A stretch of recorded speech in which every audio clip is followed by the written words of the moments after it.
এক গ্রামে থাকত কুসুম, আর বাবা ছিলেন কৃষক। ছোটবেলা থেকেই বাবা মা তাকে খুব একটা ভালোবাসা দিত না, পড়াশোনাও বেশি হয়নি। একদিন হঠাৎ কুসুমের সঙ্গে নয়ন নামের এক ছেলের পরিচয় হয়। নয়ন পড়াশোনা করত, ধীরে ধীরে তাদের মধ্যে ভালোবাসা গড়ে ওঠে। তারা স্বপ্ন দেখতে শুরু করল একসাথে সংসার করবে, কিন্তু পরিবার রাজি হয়নি। তাই একদিন কুসুম আর নয়ন পালিয়ে ঢাকায় চলে আসে এবং বিয়ে করে। নয়ন পড়াশোনা চালিয়ে যেতে থাকে, আর কুসুম মানুষের বাড়ি বাড়ি গিয়ে কাজ করে স্বামীকে পড়াশোনায় সহায়তা করে।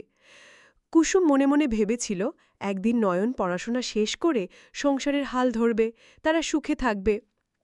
সময়ের সাথে নয়ন পড়াশোনা শেষ করে চাকরি পায়।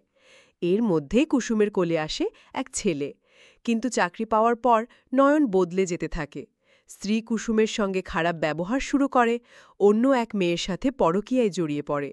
শেষমেশ নয়ন সেই মেয়েকে বিয়ে করে নতুন সংসার শুরু করে।